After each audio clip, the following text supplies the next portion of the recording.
உங்கள்கிட்ட கேள்வி கேட்கிறோம். ஆண்களை பார்த்து டிகிரி படித்த ஆண்கள் கை தூக்குங்க, பட்டதாரிகள் கை தூக்குங்க. இதுதான் நம்ம நாட்டின் லட்சணம். முஸ்லீம் நிலைமை புரியுதா? 4 பேர் எம்ப்ளாய்மெண்ட் எக்ஸ்சேஞ்சில் வேலை வாய்ப்பு பதிவு திட்டத்தில், அரசு வேலை வாய்ப்பு பதிவு திட்டத்தில் பதிவு செய்தவர்கள் கை தூக்குங்க. இவ்வளவுதான். 10ஆம் வகுப்பு படித்த முடித்தவுடன் வேலை வாய்ப்பு அலுவலகத்தில் பதிவு செய்ய வேண்டும் என்கிற விழிப்புணர்வு கூட நம்ம சமுதாயத்தில் இல்லைன்னா எந்த லட்சணத்தில் இருக்குன்னு பாருங்க. மத்திய மாநில அரசாங்கத்தின் கல்வித் தொகையை நான் பெற்றிருக்கிறேன், கை தூக்குங்க பார்ப்போம். ஒன்னையும் காணும். ஒன்னு இதெல்லாம் ஒரு கணக்கா? நம்ம சதவீத லட்சணம் புரியுதா? நமக்கு லட்சக்கணக்கில் ஒதுக்கினதா சொல்றாங்க. நீங்க கலெக்டர் ஆபீஸ்க்கு போனீங்களா? அந்தந்த திட்டங்கள் வழங்குகிற இடத்திற்கு போய் கேட்டிருக்கீங்களா? நாளிதழ் நம்ம படிக்கிறோமா? இடஒதுக்கீடு கொடு, இடஒதுக்கீடு கொடுங்கிறோம். 3 கொடுத்தான்ல, இந்த 3க்கு ஏற்ற வேலை வாய்ப்பை, பல்வேறு துறைகளில் வழங்கப்படுகிற வேலை வாய்ப்பை நாளிதழ் படிச்சோமா? சரி, 1ஆம் வகுப்பிலிருந்து 10ஆம் வகுப்பு வரை படித்துக் கொண்டிருக்கிற மாணவர்களுக்கும் 10க்கு மேல் படிக்கிற மாணவர்களுக்கும் கல்வி உதவி தொகையை அரசாங்கம் தருகிறது. அதை பெற்றுக் கொண்டிருக்கக்கூடியவர்கள் கை தூக்குங்க. 8 பேர். 8 பேர் தான் புள்ள பெற்றவங்களா? புள்ளைய பெத்தாச்சு, படிக்கிறான். 1 2 3 ஸ்காலர்ஷிப் ஏன் வாங்கல? நீங்க வாங்கி கொடுத்த சுதந்திரத்துல எவனோ அனுபவிக்கிறான். உங்களை தீவிரவாதிங்கிறான். நீங்க வாங்காம இருக்கிறீங்கல்ல, பணத்தை திருப்பி அனுப்பிட்டான். உங்களுக்கு என்ன பேரு? கோடீஸ்வரங்க. நம்ம தெருக்கோடியில் நிக்கிறோம். நம்ம நிலைமை என்ன? இந்த ஸ்காலர்ஷிப் வாங்கல.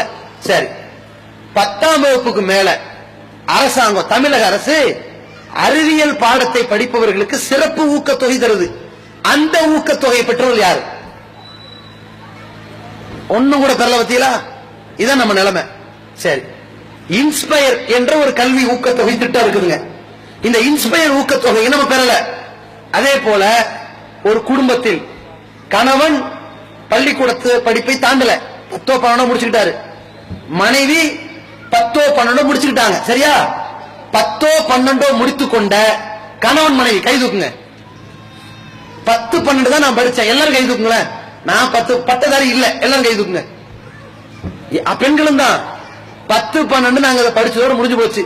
அல்லது அது கூட படிக்கல, பரவாயில்ல, எல்லாரும் கை தூக்குங்க. கல்லூரிக்கு போகாதவங்க இவ்வளவு பேருங்க. சரி, கீழே போடுங்க. அரசாங்கம் என்ன அறிவிச்சிருக்கு தெரியுமா?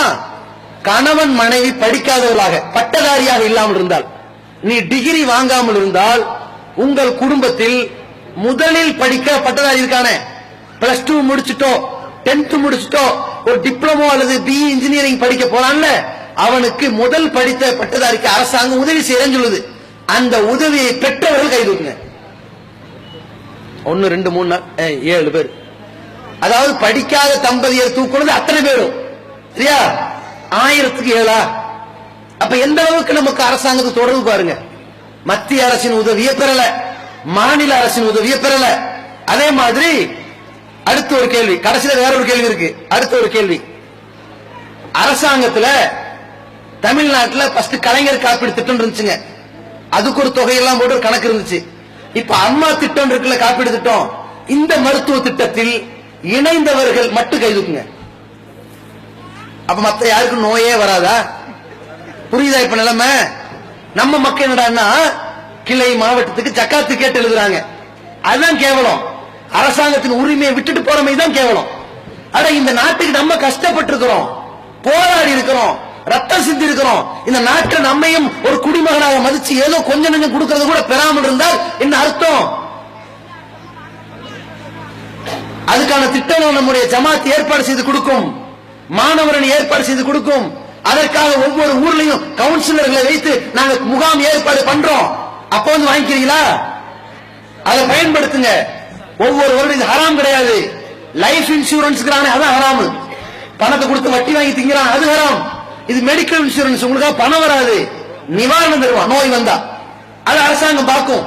அப்படிப்பட்ட ஒரு நிவாரணத்தை கையை விட்டுட்டு என் மகனுக்கு கிட்னி ஃபெயிலியர் ஆயிடுச்சு 4 லட்சம் ரூபாய் பணம் கொடுங்க, எங்க வந்து தருவான்? எந்த ஜமாத்துல போய் கையேந்துறது? எந்த பள்ளிவாசல போய் கை நீட்டுறது? எல்லாம் கோடீஸ்வரனா இருக்கிறான், பொண்ணு இல்ல எப்படி தருவான்? அரசாங்கம் தருகிற உதவியை பெற வேண்டும். அதை கவனத்தில் வையுங்கள்.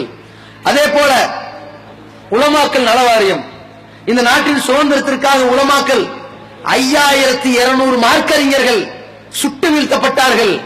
இது மறைக்கப்பட்ட வரலாறு, மறக்கடிக்கப்பட்டு யாருக்கும் தெரியாமல் இருட்டடிப்பு செய்யப்பட்ட வரலாறு. அந்த உலமாக்கல் வம்சத்தில் வந்து இன்னைக்கு எத்தனையோ பள்ளிவாசல் உலமாக்கல் இருக்காங்கல்ல, முஅத்தின்கள் இருக்கிறாங்கல்ல, மதரசா ஓதி கொடுக்கிற பெண் ஆலிமாக்கள் இருக்காங்கல்ல. உலமாக்கல் நலம் வாரியம் வாங்கியவர்கள் எத்தனை பேரு? ஒரே ஒரு ஆளு. மதரசா ஓதி கொடுக்கிறவங்க வாங்கல, வேலை பார்க்கிறவங்க வாங்கல, டியூஷன் நடத்துறவங்க வாங்கல, முஅத்தின் வாங்கல. ஒரு பள்ளிவாசல் 4 பேர் கிடைக்குதுங்க. ஆலிம்சா, துணை ஆலிம்சா, பார்ட் டைம் ஆலிம்சா, சரியா?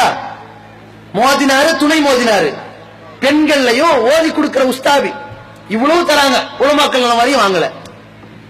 அப்போ நம்ம சமுதாயத்துல திருமண உதவித்தொகை திட்டம் இருக்குது, அதை வாங்கல. அந்த மகளிர் குழந்தைக்கான உதவி திட்டம் இருக்கிறது, அதை வாங்கல. பிரசவத்திற்கான உதவித்தொகை இருக்கிறது, வாங்கல.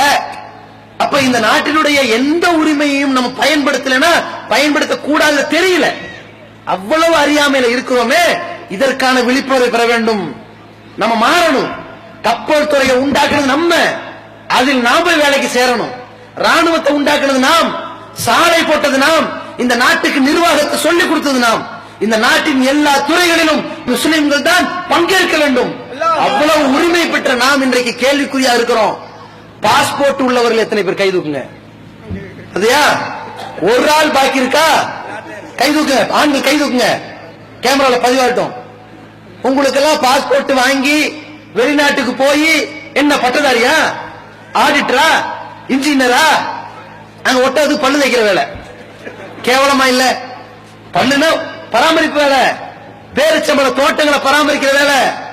அந்த மாதிரியான ஒரு அற்ப தொகைக்காக, நிரந்தரம் இல்லாத தொகைக்காக குடும்பத்தை விட்டு, மனைவியை விட்டு, பிள்ளைகளை விட்டு, பல ஆண்டுகள் இந்த குழந்தைகளோடு வாழ்க்கை நடத்த வேண்டிய தொடர்புகளை எல்லாம் விட்டு, பாசத்தை விட்டு, அயல் நாடுகள் போய் வயக்காட்டை வித்து விட்டு போறானே. இந்த 2 ஆண்டுகள் 3 ஆண்டுகளுக்காக இளமையெல்லாம் தொலைத்தானே. அந்த இளநிலை இப்படி பல ஆண்டுகள் இளமையெல்லாம் இழந்துவிட்டு இங்கே வருவோனுக்கு மானியம் இல்ல, சிறப்பு உதவித்தொகை இல்ல. அப்படிப்பட்ட நிலையில் நம்ம பிள்ளைகளையாவது படிக்க வைக்க கூடாதா? நல்ல படிக்க வைத்து அரசின் திட்டங்களை வைத்து வேலை வாய்ப்பு பெறக்கூடாதா? அதை பயன்படுத்துங்கள். நம் ஜமாத் மூலமாக, மாணவரணி மூலமாக ஏற்பாடு செய்யப்பட்டிருக்கிற இது போன்ற திட்டங்களை நீங்கள் பயன்படுத்த வேண்டும். நாம் அனைத்து துறைகளிலும் கையில் எடுக்க வேண்டும். படிப்பின் மூலமாக, கூடுதல் கவனம் செலுத்துவதன் மூலமாக, அரசுகளோடு தொடர்பு வைப்பதன் மூலமாக, நம்ம ரேஷன் கார்டுல 5 வயசுல ஒரு குழந்தை இனி பேர் சேர்க்காம இருக்குதா, சேர்த்துருங்க. சாதி சான்றிதழ் வாங்காம இருக்க வாங்கிருங்க. இடமாற்று சான்றிதழ் வாங்காம இருக்க உடனே வாங்க. வாரிசு சான்றிதழ் வாங்காம இருக்க வாங்க. என்னைக்கோ மௌத்தா இருப்பாரு, குடும்பத்துல சண்டை வரும், 40 வருஷம் கழிச்சு வாரிசு சான்றிதழ். விஏ என்ன பண்ணுவான்? 15,000 பணம் கூட நம்மள தலையில மிளகா அரைப்பான். தேவையாது. நாம் விழிப்புணர்வோடு இருக்க வேண்டும். போராட்டங்களை விட, பொதுக்கூட்டங்களை விட, பல்வேறு பிரச்சாரங்களை விட அத்தனைக்கும் பீரங்கியாக இருப்பது விழிப்புணர்வு தான் முதல் அறம். அதை கவனத்தில் வைத்துக் கொண்டு இவர்களால் மறைக்கப்பட்ட வரலாற்றை இன்ஷா அல்லாஹ் 20 ஆண்டுகளில் இதே இஸ்லாமிய தலைமுறையினால் எல்லா துறைகளிலும் உள்ளே புகுந்து மீண்டும் புதிய வரலாற்றை, உண்மை வரலாற்றை உலகிற்கு கொண்டு வர வேண்டும்.